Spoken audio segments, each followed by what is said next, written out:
Bem, o tempo ele pode ser compreendido como uma forma da gente organizar a existência que se desenvolve naturalmente. É uma maneira bastante humana, inclusive, de colocar as coisas em certas posições a fim de criar uma certa ordem e, portanto, uma segurança em torno daquilo que nós estamos fazendo em relação ao mundo, né? Ou seja, o mundo vai acontecendo, eu vou vivendo, eu vou crescendo, eu vou envelhecendo, as coisas vão passando, eu vou experimentando a vida tal como ela se apresenta a mim, tal como eu vou buscá-la em diversos lugares. E o tempo está aí ao nosso lado para tentar de alguma maneira, né, essa ideia de tempo como uma invenção, organizar as minhas experiências, a minha presença no mundo. No entanto, a gente pode também entender que o tempo ele é certamente uma coisa extremamente pesada e brutal de se a gente interpretar não como uma invenção, mas sim como uma essência daquilo que seria a existência. Pensar que todas as coisas passam, todas as coisas terminam, todas as coisas de alguma maneira se esgotam, faz com que a nossa ânsia por organizar a existência fique bastante sem saídas, né? Afinal, se a gente pensar bem, não importa o tempo que a gente leve para fazer as coisas, no fim das contas ele sempre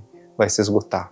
Existe um personagem do filme de ficção Jornada nas Estrelas, o Capitão Kirk. Num determinado filme, ele diz o seguinte: o tempo é um predador que nos devora. E esse mesmo personagem, ao longo do filme, ele chega a uma conclusão diferente. Ele diz que o tempo é um companheiro de viagem, que caminha ao nosso lado, nos servindo de atenção para repararmos que todos os momentos que vamos vivendo, todas as nossas coleções que nós podemos chamar de existência, são momentos que nunca mais voltarão. E como nós podemos saber que esse tempo não voltará, então nós podemos ter uma relação diferente com o tempo. Ou seja, o tempo deixa de ser o tempo que nos devora e passa a ser um tempo que dá tempero à vida, à existência. Isso para a filosofia é extremamente importante. Então pensamos o seguinte: em geral, nós somos criaturas que evitamos o tempo. E evitamos o tempo porque acreditamos que quando não pensamos no tempo, então o tempo não existe. E quando esse tempo não existe, então seremos eternos. Acredito eu que isso seja um grande engano, um grande perigo. É óbvio, ou talvez não tão óbvio, que a morte existe, somos mortais, somos seres que vamos existir ao longo do tempo, e essa existência requer uma consciência sobre esse tempo que está correndo, esse tempo que finda e no fim irá nos findar. A ideia aqui é chamar a atenção para a importância do tempo e como esse tempo é o tempero da vida, como anda-se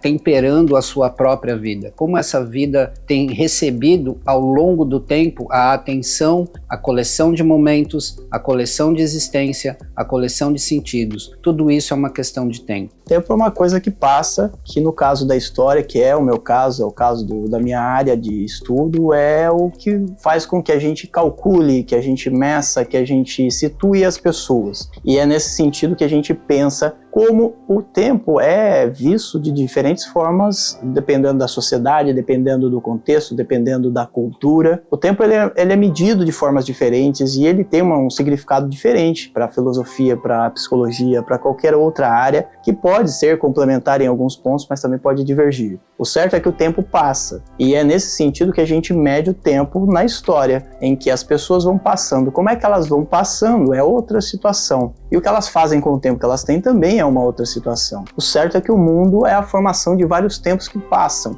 E a gente pode passar junto com esse tempo, ou pode ter a sensação de que o tempo está passando e a gente não está conseguindo acompanhar. O certo mesmo é, como diz o Cazuza, o tempo não para.